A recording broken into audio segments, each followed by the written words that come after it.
Kathleen, I know you work mainly with strong, successful women who desire to have a loving, passionate partnership relationship. What are you noticing that's happening in their dating lives? What's a common theme you're seeing? Yes. Well, I am working with, just like you, thousands of women over the years. I tend to see the same patterns creep up where there's so many incredible, incredible women, more than ever. I feel like there's just such a field of amazing women who are developing themselves and growing and really rising into their potential, full of so much passion and full of, amazing lives they've created for themselves. But the love piece is missing, right? And they can't figure out, despite their best efforts and doing what they think they should be doing to meet someone, they can't figure out why they continue to meet the wrong guys. So what I've noticed is that some of the things that women are doing and some of the ways that they're thinking have built up an unconscious wall that's actually blocking the right guy from coming into their life. So what I'm talking about are blind spots, right? Yeah. I call them love blocks. That unknowingly sabotage what you want, right? They sabotage you allowing that man to come into your life. And the problem is that you're too close to your life to really see the love blocks and to see the sabotage that's going on and to see exactly what's preventing you from attracting the love of your life. So, it does not mean that you're not incredible. It does not mean that you're not worthy. It does not mean that there isn't a guy out there for you. Just because he's not here yet doesn't mean he's not making his way, or that he's not just a few love blocks away from meeting you. So, but it does affect, I see, a woman's self-esteem, right? And really her belief that it's possible. And then that falls into more of what we're going to talk about, some of these pitfalls that are specifically for smart, strong women. I'm a smart, strong woman. I know you're a smart, strong woman, and we've each got our own love story. And there's things that we had to overcome, and really get clear about to allow love into our life. And it's innocent, unconscious patterning that really is the sneaky problem. Yeah. You see the same thing, and it keeps women, in this cycle of attracting the wrong men or nobody at all, right? And it really leaves you invisible to the right men, and in a situation where you have a great first date and then he doesn't ask you for the second date. There's a lot of rapport and it was easy and it was fun. And you thought for sure you hit it off with the guy, but then nothing, right? It's radio silence. Crickets. Crickets are so painful, especially when, you feel hopeful about that interaction, but it's super, super, super common. I'm amazed how it is just more and more and more affirmed in my work with women that, women unknowingly come off as intimidating, or they unknowingly just get moved to the friend zone because of an energy that they're giving off because of these unconscious blind spots. So that's my intention, is to really, dive into that a little bit today, because without becoming aware of that, you can get all the tips and all the strategies of how to meet the right guy.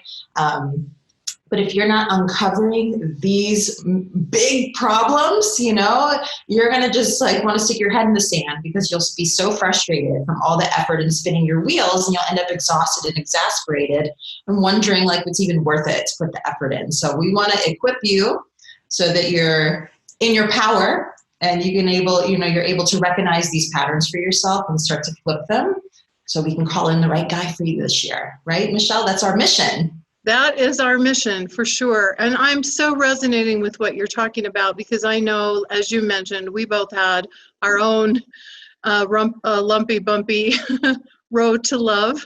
And I know for myself, I had some of those unconscious behaviors and patterns going on that created blocks and barriers to love for me. I know you also had some of those things going on in your own love life as well. And I wonder if you would mind sharing a little bit about your own story and how you were able to work through that and meet your now wonderful David, right? Yeah, my husband David. Yeah, and I count my blessings every day because I'm married to my husband, who's a truly magnificent man, and he loves me deeply. He understands me. I feel super supported and cherished, and that's just an unbelievable feeling, as you know, Michelle, to have that in your life. And we have so much fun. Michelle and I were just talking before we started the interview about our grand vacation that we just had, 3 weeks in Europe, and it's amazing just to have a partner in life to do those things with.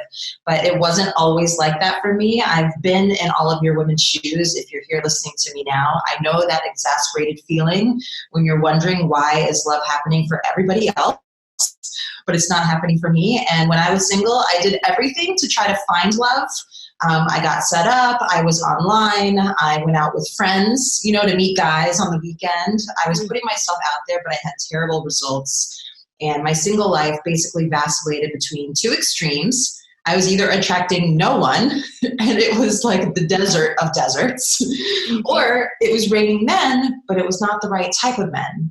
I was attracting immature, like boy men who weren't serious. I was attracting unavailable men, non-committal men, uninteresting men, men that just didn't match up to me. Like I remember having date after date where I was just like, oh my gosh, another one that's like not at all matching me with my passion or my values or, what I'm about in life. And it got to a point where I realized that as great of a catch that I was also the common denominator in my dating disappointments, right? And that was a very humbling moment where I realized like I must have some serious blind spots.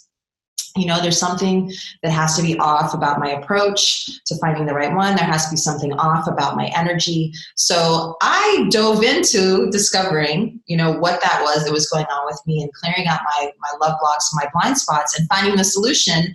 And luckily for me, it transformed my energy and it allowed me to attract the love of my life, who I'm with for 8 years now. And now I get to help women just like you, who are smart and strong and successful and so deserving and so worthy of love. Like if we've done it, you can do it. So we're so honored to have the chance to talk to you, that you would trust us and allow us into your life, that you'll be able to pick up some wisdom, because your guy is out there and you can meet him too.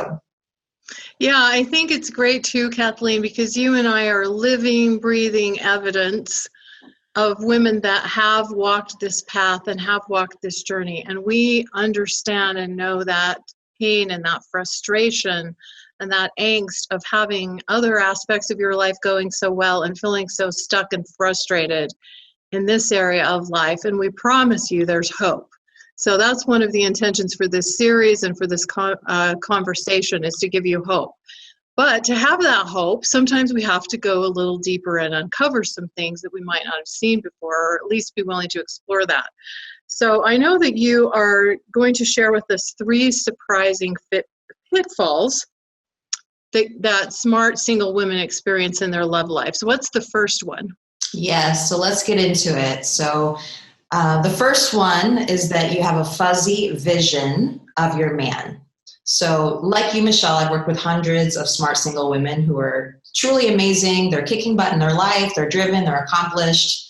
They're generous, they're loving, right? Like there's just so many things that we could appreciate about them. And the first thing I always ask when I meet someone new is, what's your vision for love? And the vast majority are either really lacking in their answer, or I find that they're missing critical pieces. Mm-hmm. And it's wild to me because I'm always so impressed with these women's focus in their life and what they've accomplished. But 99% of the time, the response they give me about their love life, about this particular area of their life, has me being like, oh, okay, I got it. No wonder you're still single. You're not clear. Mm-hmm. And a lot of women think that it benefits them to not be too specific about what they want, that if they stay open, that their chances are better. But we know that that's not true. Right. And erroneous dating advice is going to keep you stuck in a pattern of attracting the wrong men.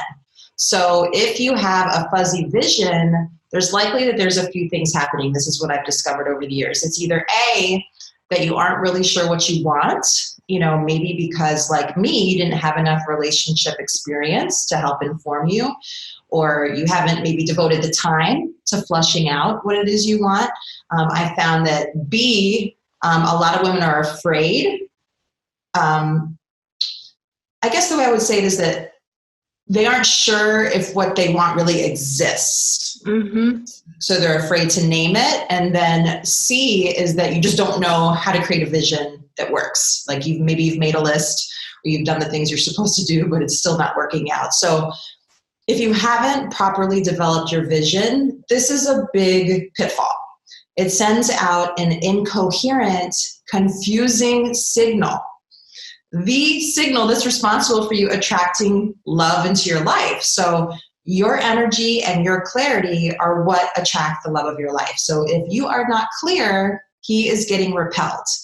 He's not going to show up as long as you're sending out this incongruent signal that's all over the place. So I also see the opposite, which Michelle, you might be able to attest to, where women think they're totally clear about what they want, but they're so attached to what they think that they need in a man that they're prematurely judging and ruling out men based on superficial qualities like his height or his career or his income or his sign. Yeah. I used to do that. I used to look online and be like, oh, he's a Gemini? That's never going to work for me. So, no surprise, this is also the wrong approach. Because when you do this, you run the risk of missing out on ever meeting your man because you're closing yourself off. Because you have, this idea and this concept about what it is you think is Mr. Right that's paralyzing your ability to attract him. So whichever category you fall into of those two, you're going to end up being invisible to each other. You can't see him and he can't find you. So you have to have a very specific vision. Yeah, and I think this is so important, Kathleen. And yet I think that a lot of women have the perception that they already have this handled. They already think they know. But when you and I work with our clients and we go into this with them, we discover they really don't have that deep clarity of vision that they really need to have in order to really attract the right guy. And an example I give sometimes is you and I, we have maybe business experience, we have our experience in our love lives, maybe we're good at something else. So we could put ourselves out there perhaps as a business coach, a coach for women who want to find love, maybe something else. But if we were putting ourselves out there in all of those different ways, people would go, well, now who are you? Are you a business coach? Do you help women find love? What exactly is it that you do? It's kind of the same way where you have these scattered ideas and they're not clearly defined and clear to you about what it is you really desire, want, need, and love, and what that would really look and feel like for you. And so that really resonates with me. And then the other piece that you mentioned, where women become hyper-focused on some specific characteristic or quality in a man, a certain level of education or a certain level of height, certain height level, whatever the case may be. Again, that can make high-quality men invisible to them. So this piece, I think it's hard to overemphasize how important it is. And yet I think a lot of women already have the perception that they have it handled. Like some women listening here might be saying, oh, I already know that. I've got that. We're here to tell you from experience and working with women all over the world, 99% of the women really need to do some work in this area to be successful. So what do you recommend, Kathleen, in terms of how a woman can move on from this or can make progress in this area?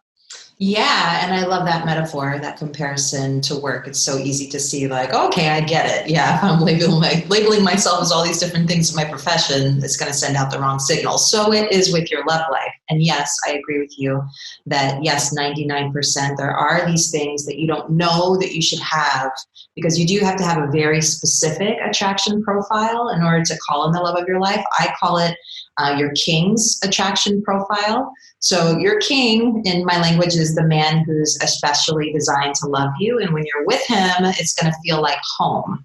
He'll get you, he'll understand you, he'll respect you, he'll love every part of you. So what I've developed that I take my clients through is this king's attraction profile, which includes the 10 soul standards for love that you have to get clear about and include. So I want to give you one of those that you can take home and do an exercise with. So soul standard number 1 is to define his core values.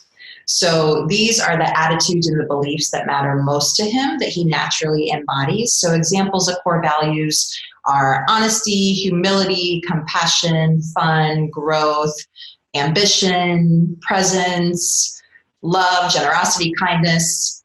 There's hundreds. So what I encourage you to do is to write out the core values that you feel are most important for him to possess. So these are the things that you know that you couldn't live without in a partner.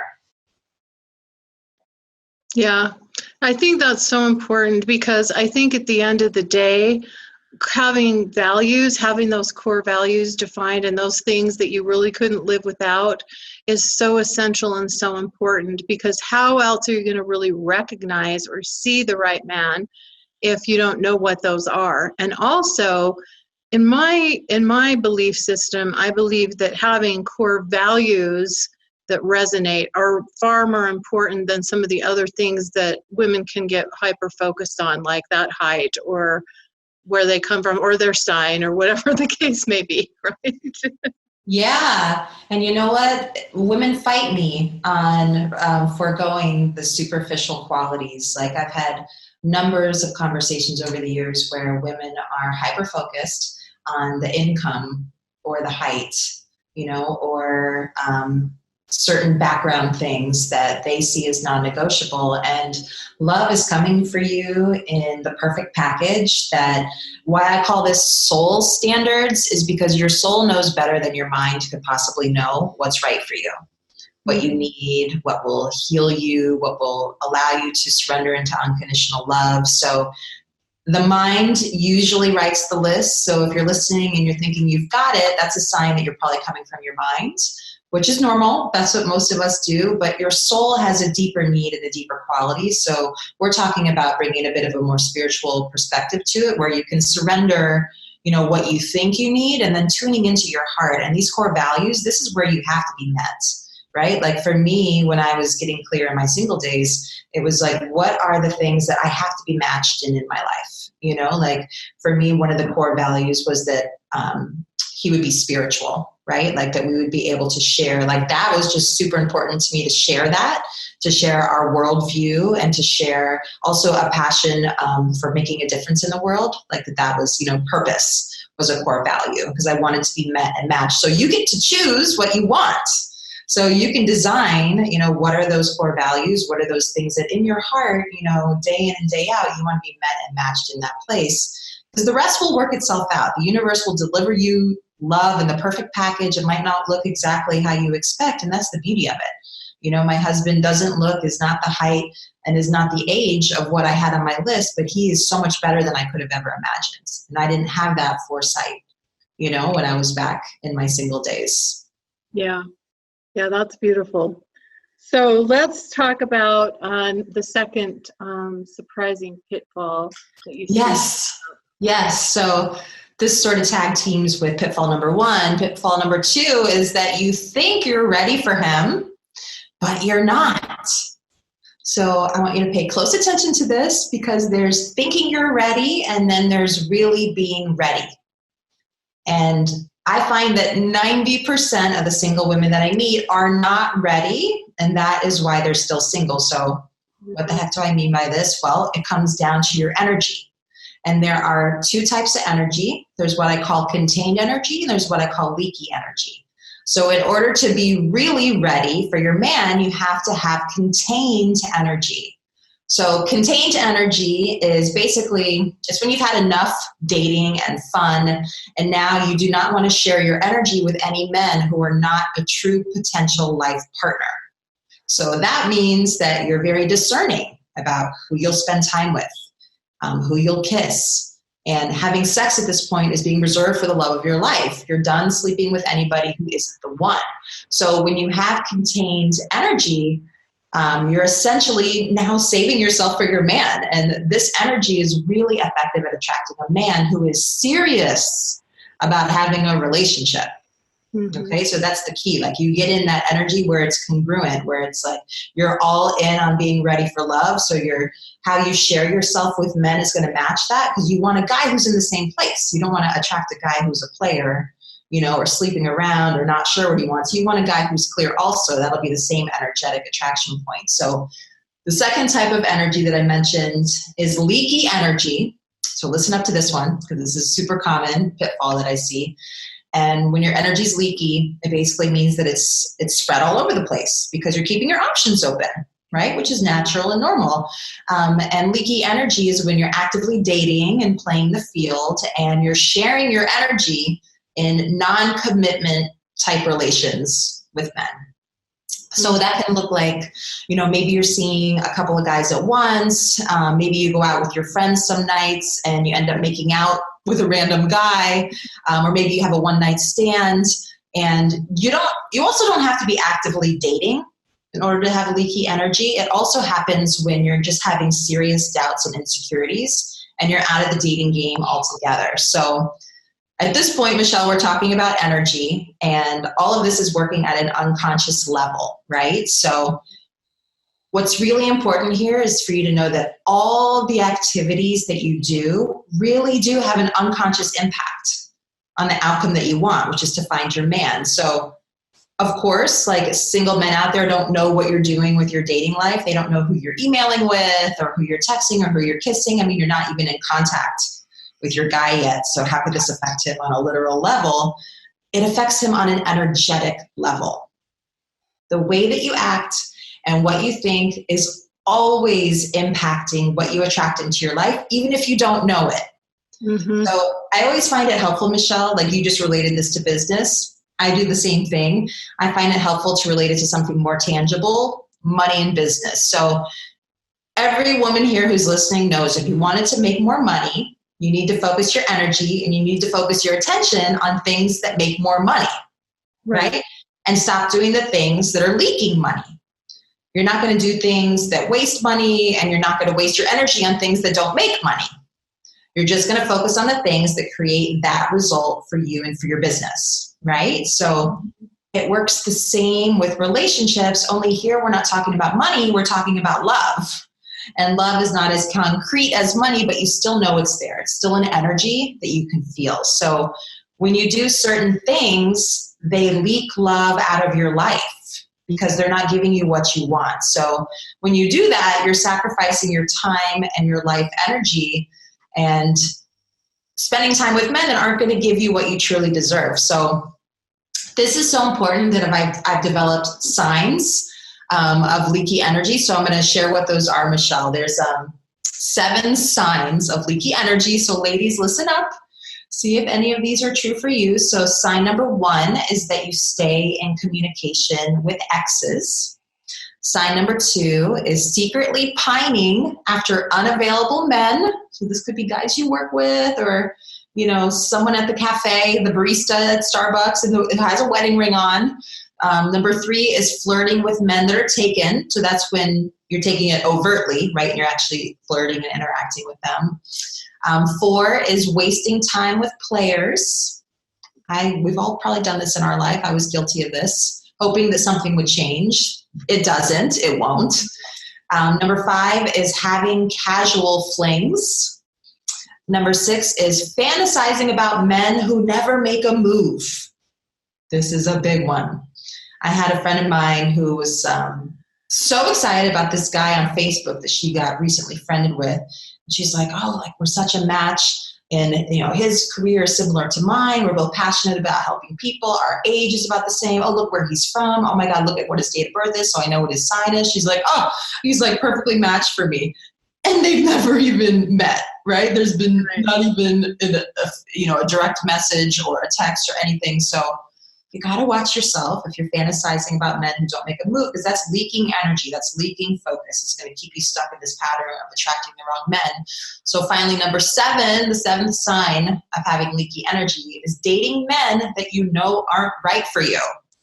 So if you're doing any of these 7 things right now, it makes you not ready for your man, and you're unconsciously blocking the love of your life because leaky energy makes you invisible to the right guys who are ready for a relationship. We don't want you to be invisible, right, Michelle? No. So the intention of this series is to help you to be ready But if you have this diffused energy going in all different directions, and I think we've all experienced this in one way or another. I mean, for me, Kathleen, one of my patterns was continuing to date and staying in a dating relationship with someone that I knew probably didn't want to end up with, but he was kind of Mr. Right Now. And he probably knew the same thing about me, but it was kind of like who was present. We were present in each other's lives. But I always found myself still kind of looking, kind of watching for someone else. And it's like I kind of thought for a period of time I could have one foot in each camp. Well, of course, that never worked for me, right? It wasn't until I got really clear, got that clarity we talked about, got really clear about what it was that I really wanted and needed in my life, and was willing to let go of these crutches, so to speak, that I put my energy and my intention into really believing and taking a stand for myself, that I was not going to settle for anything less than that anymore. And that transformed my life. So what we're talking about here is such a powerful principle. I think some of the reasons that women stay in these patterns are because there's scarcity or they're fear-based. I know for me, it was like I was afraid at times that I wouldn't really meet someone that I thought I wanted to be with, or, like you talked about, does that really exist? There was that fear. Does that really exist? Can I really have that? Am I worthy of that? That kind of thing. Those kind of things are so common for so many women. And so our energy becomes diffused in all these different ways that you're talking about, leaky energy. And it's just such a deal killer when it comes to love. I know it sabotaged me in so many ways for many years of my single life, which is why, I had such a rough and bumpy road to love. And it wasn't until I got clear about all of that and started moving forward in a really powerful way that I finally met and attracted my now wonderful husband and became a first-time bride at age 43. So I think we're like a living, breathing example of what we're talking about here. And I'm so resonating with what you're saying because it's so important and it's so powerful, not just for us, but for everyone listening here. I suspect most women out there have leaked energy in one or more of these ways. Maybe you've taken a tour through all of them. I probably took a tour through all of them at one time or another. Me too, girl. Get off the tour. It's a bad tour. Get off the bus. Get off the bus. Yeah, it's like at a certain point, when I hit 40, Kathleen, I'm like, it's not like I haven't given my plan a fair shot here. Mm-hmm. I've been on this tour bus for a long time and something's not working. Mm-hmm. So if you're in that boat, doesn't matter what has or hasn't happened in the past, this can be a whole fresh start for you. But it might be time to experiment with some new things if you, like me, have given your plan a good solid try. Yes. Yeah, so I think we talked about the 7 ways that we're leaky. We have leaky energy. Yeah. We've talked about a little bit about the reason why some of that might be going on. I think a lot of it is fear and scarcity based for a lot of women. I know it was for me. Or lack of clarity about what it is you really want, which was the first thing we talked about. Mm-hmm. What is a suggestion you might have that you can offer today that might help women with this? Yeah. So, like you, Michelle, I have processes that I take my clients through. And what you need to do instead is you need to turn on your love magnetism. So this is about you learning to give off the right contained energy that will make you stand out to quality, relationship-ready guys. So there's multiple steps to that, and I want to give you one that's super important, and it's called Say No to Scraps. So this looks like Michelle getting off the bus, me getting off the bus. This is what happened for me around the age of 30 when I was single and I was living in New York. And I remember meeting this really cute guy out at an event, and I was immediately attracted to him. He took my number and he texted me later that night, how great it was to meet me. And then the next week I ran into him in my neighborhood. I lived in the West Village, and he invited me to be a guest at his yoga class. So I was like, oh, wow, he teaches yoga too. Like, adding more things to like my excitement about him. And it was near my apartment. So I was like, oh, it must be a sign. He teaches yoga class near my apartment. So of course I got all dolled up in my sexiest yoga outfit. And, I had my purple low cut top. This was back when Lululemon first opened, and there was finally cute yoga clothes. Like now there's so much on the market, but I had my navy bootcut pants and my purple top. I remember it was like, I felt so good about myself in that. And I went to class and he was super attentive. He was adjusting me a lot. If you know yoga, they can sometimes touch you and help you with your positions. And he flirted with me afterwards, but he didn't ask me out, which really surprised me. And it's so wild, but over the next several weeks, I kept running into him in my neighborhood at the juice bar. He was riding his bike around a lot, so I would see him like on the street corner, and I was like, oh, we keep running into each other. Like, this must be a sign. And we would chat and we would flirt, and he would text me a little bit here and there, but it led nowhere. And he never asked me out, and I found this really confusing. And I know if you're listening to me, you probably have your own stories where you've been in this position. And I want you to know that by this point in my life, I had had so many years of guys flirting and not making a move that with him, I finally hit my tipping point and I was pissed off. And I got angry and I just felt the anger and I was like, enough. Like, I'm done with this. No more settling for scraps of attention with guys. A little text here, a little hello on the street there. I deserved better than this. So I ran into him one last time on the street. I remember I was on 7th Avenue in New York City and it was rainy and I had my raincoat on, and he pulled over on his bike as usual to talk to me. And I remember it was drizzling and gray and there was a real chill in the air. And I went there and I said to him, please don't text me anymore. Please delete my number. I am ready to meet someone and have a serious relationship. And I just don't want to play games anymore. I wish you the best, but I'm just sort of like clearing out energy out of my life to really help me prepare for this. It took a lot of courage, right? But in that moment, I was in my power. Mm-hmm. And I said no to scraps. I said no to settling for slivers of attention from men. I wanted the full package. So when you say no, what's going on here is that you have a level of clarity about what you desire, and your actions match that. So you don't have time for any men who aren't also fully ready and fully available, and you won't tolerate games. So this is the contained magnetic energy that you need to meet the love of your life.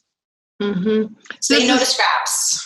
Say no to scraps. You deserve to be seated at the banquet feast. No, I'd love that. Yeah, so This reminds me, I had this, I told you I would stay in some of these dating relationships, and I had this on again, off again thing with this guy that I absolutely was crazy over all throughout my 30s.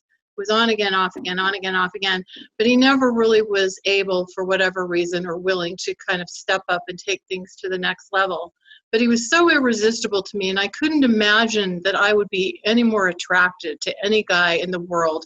We could talk for hours and hours and hours about anything and everything, and I felt like we knew each other on such a deep level. But I was longing for something more, and for whatever reason, he was not able to go there. And that was one of the relationships, Kathleen, that was so incredibly difficult for me to say no to close that down and to close that off, because he had been in and out of my life for a decade. And but it wasn't until I did that when I decided, you know what, this is never going to go anywhere. And it's interesting because this particular man, when I did ultimately meet my husband and got engaged to him, he was throwing a little bit of a tizzy. He was throwing a fit. And he actually said to me, now get this, he actually said to me, I always thought that you would be an option for me in my life. Oh! Now, how does that strike you? Who wants to be somebody's option, right? So you've heard the thing that says, don't make someone else a priority in your life who's keeping you as an option. He actually said that to me. Now, he didn't mean it mean. He didn't mean it mean. It was just the truth that came out. I don't know that he meant for that to come out, but it was just the truth that came out. I think he did always think I would be available if and when he decided he wanted to do something.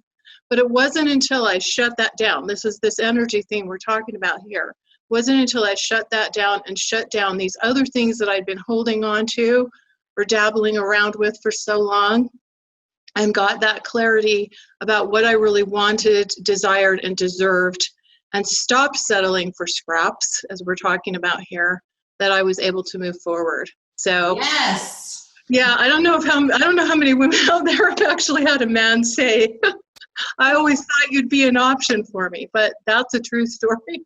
Yeah.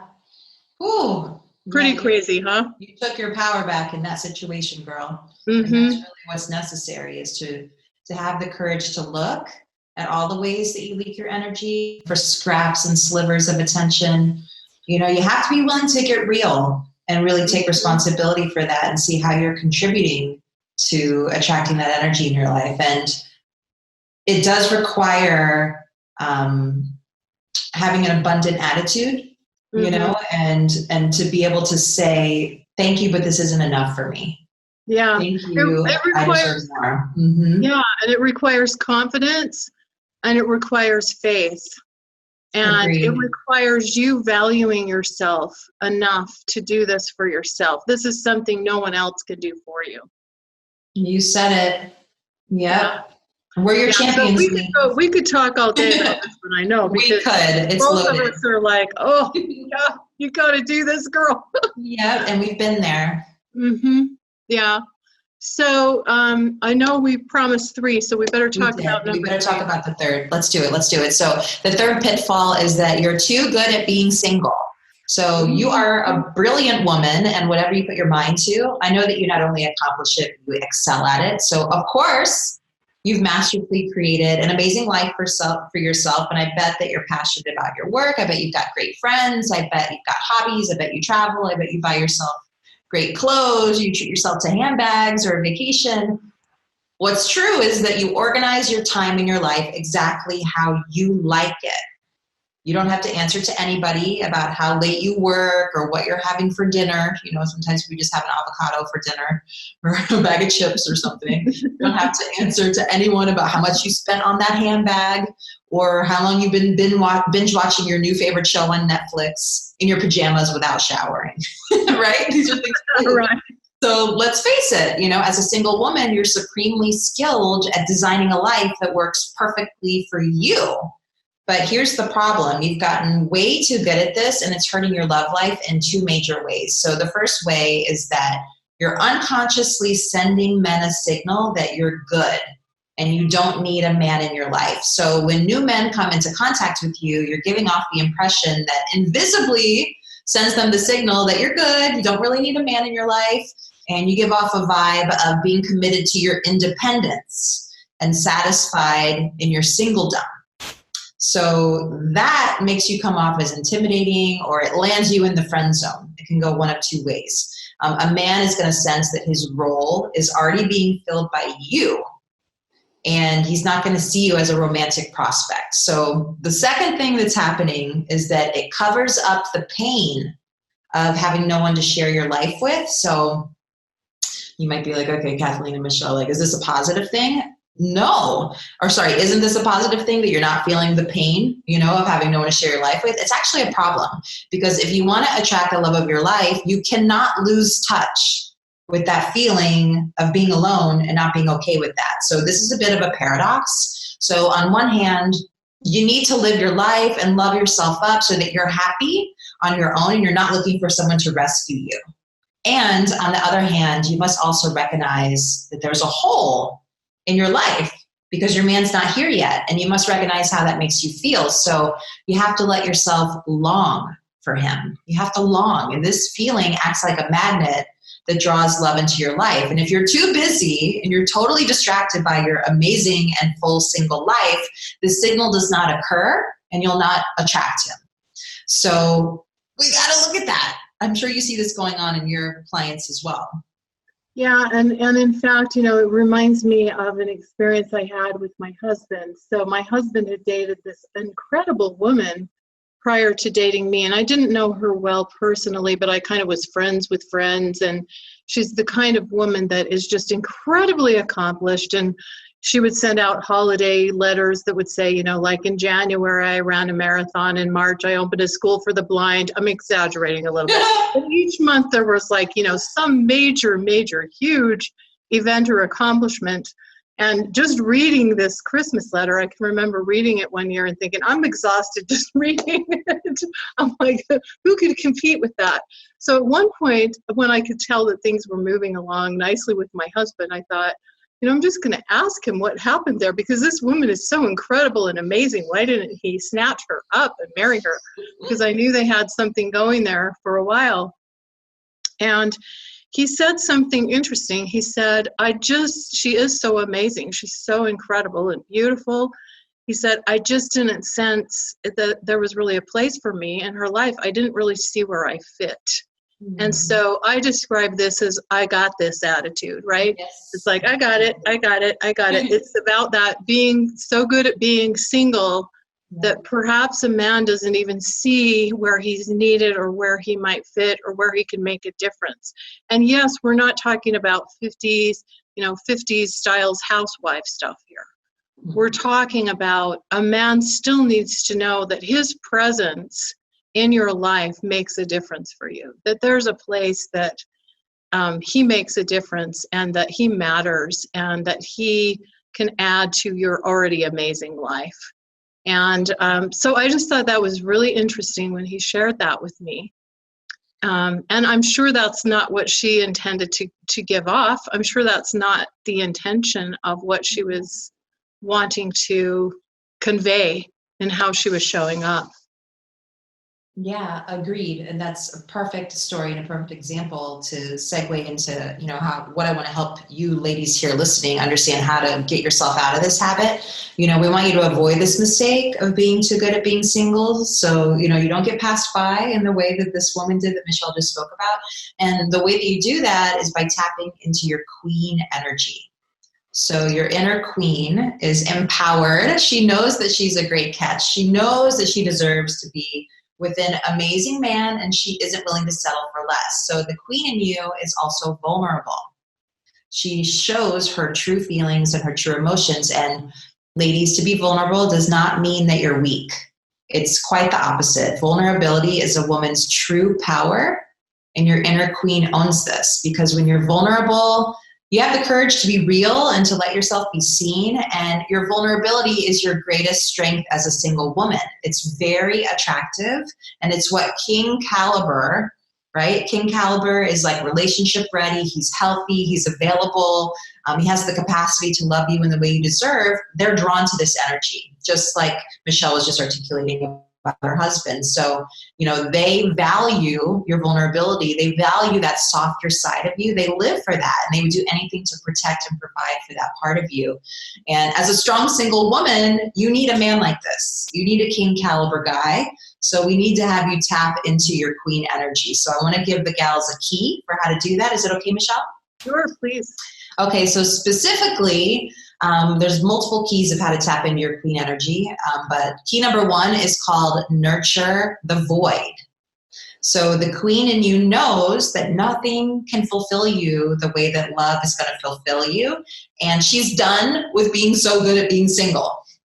And she's okay with sometimes feeling the sadness of not having love yet. And she's okay with letting herself long for her king, this guy who's going to match her body, mind, and soul, and it's going to feel like home. So she nurtures that void, right? That's waiting to be filled by the love of her life. And it's like a sacred space in your heart and in your home that you tend to. So I want to encourage you ladies to let yourself nurture the void. So you don't need to be longing for your man all the time, and you're not going to. But when the sadness naturally comes up, don't block it.